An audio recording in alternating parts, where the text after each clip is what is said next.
Selangor dan daerah Petaling Jaya antara yang diklasifikasikan sebagai zon merah ekoran penularan wabak COVID-19. ACP Nik Ezani Muhammad Faisal yang baru saja menggalas tanggungjawab sebagai Ketua Polis Daerah Petaling Jaya berhadapan cabaran menjaga keselamatan penduduk setempat. Strategi dan operasi yang dirangka dan dilaksanakan bersama pasukan disingkap wartawan Tun Hizami Hashim dalam 999.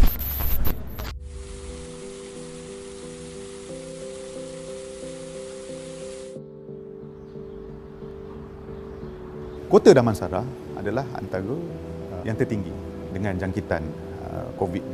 Tanggungjawab saya. Saya ACP Nik Ezani bin Muhammad Faisal, kini bertugas sebagai Ketua Polis Daerah Petaling Jaya. Saya bertugas dalam PDRM ini lebih kurang 15 tahun.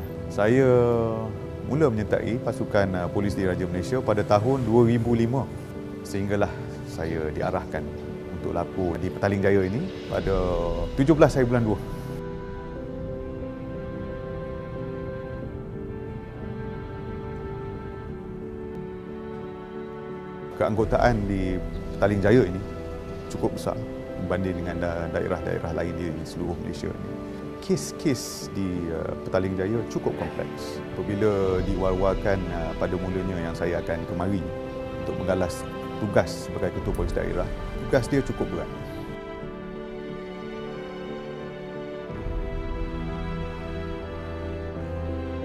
Apabila saya lapor di Petaling Jaya ini, kes-kes COVID telah pun mula diwawakan di seluruh dunia.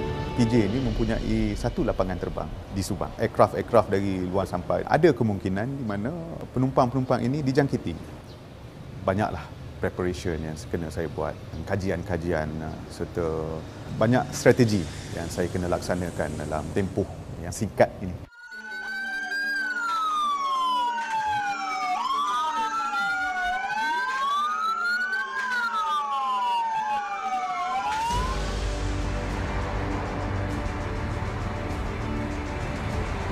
Apabila diumumkan oleh yang amat berhormat Perdana Menteri kita, fasa pertama, orang putih kata test the water lah.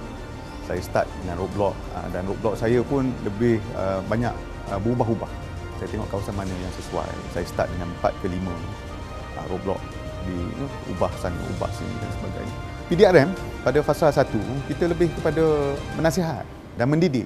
Orang ramai masih lagi cuba menyelami lah PKP ni. Diorang tak rasa benda ni serius dan sebagainya. Banyak yang bagi alasan-alasan kalau kita ingat yang tak munasabah dan sebagainya.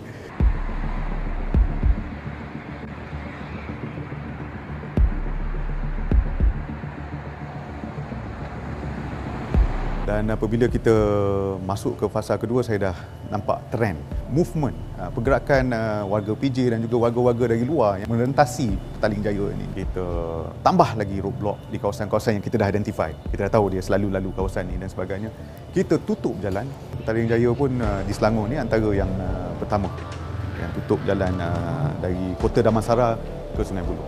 Of course, orang marah kerana terpaksa ikut jalan jauh betul dan sebagainya. Dan fasa kedua tu barulah kita mula menangkap. Petaling Jaya adalah antara yang terakhir membuat penangkapan.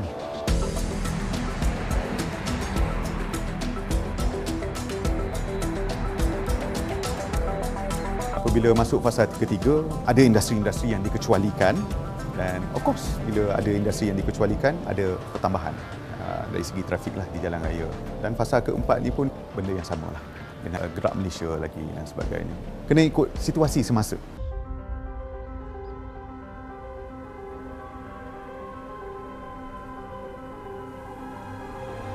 10 Mei 2020, lokasi ini itu Pasar Jalan Osman menjadi lokasi pertama di Petaling Jaya yang menjalani Perintah Kawalan Pergerakan Diperketatkan PKPD. Hampir 3,000 penghuni di sini tidak dibenarkan keluar dan pelawat juga tidak dibenarkan masuk dan perintah ini harus dijalani mereka sehingga 23 Mei 2020.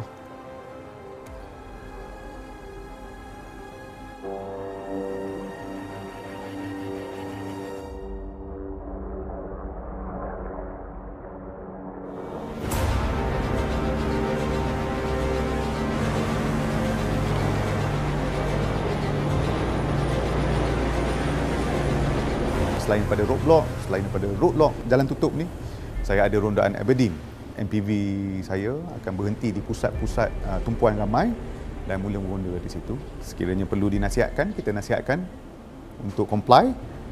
Sekiranya perlu ditangkap, kita tangkap. Walau bagaimanapun, kita perlu ingat, crime never sleeps. Jenayah dia tak tidur ni. Ada sahaja individu-individu yang cuba mengambil kesempatan. Jadi saya ada tim-tim saya yang sentiasa bersedia. Dan kalau kita tengok selama PKP ini, ada banyak yang kita tangkap. Jangan masuk kat PKP. Saya amat berterima kasih kepada pihak tentera kita kerana membantu bersama-sama kita. Kita perlu sentri tempat-tempat begini. Dan kita bekerja sebagai adik-beradik di sini.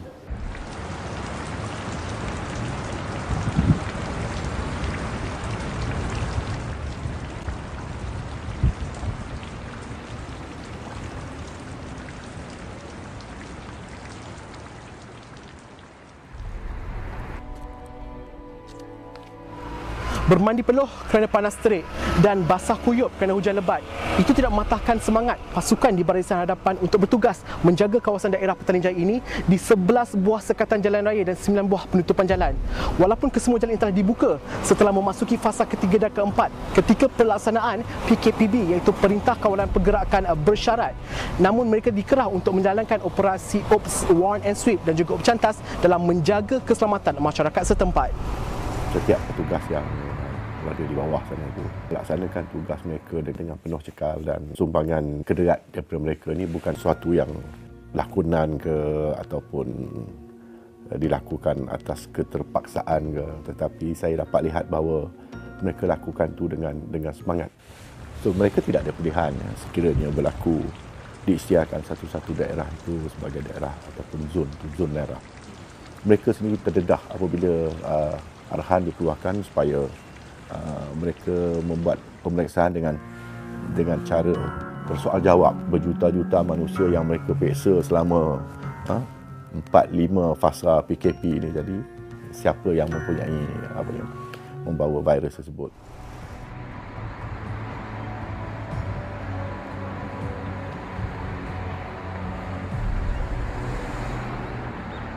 Cuaca hujan panas ini antara yang perlu kami lalui.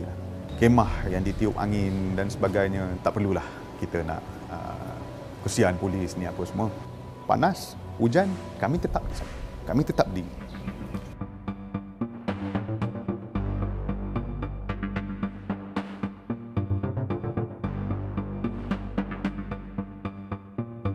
Walaupun ada insiden-insiden kecil, tapi itu tidak mewakili masyarakat PJ.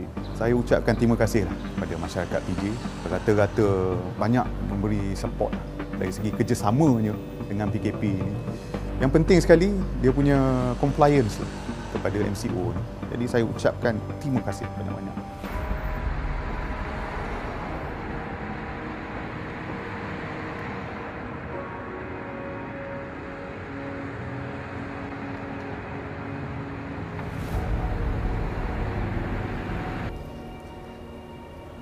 Well, apabila kita kerja dalam pasukan keselamatan ni, prioriti bukan lagi keluarga.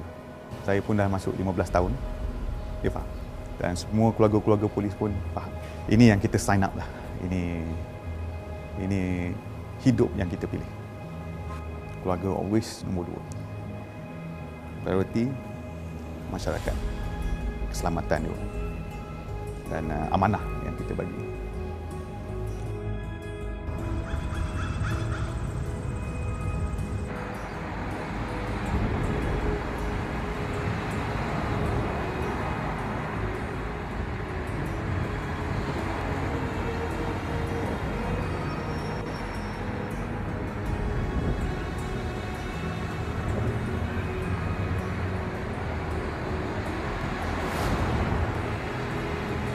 Raya tak raya, tugas kena jalan. Itu pride yang kita ada. Ini tugas kita.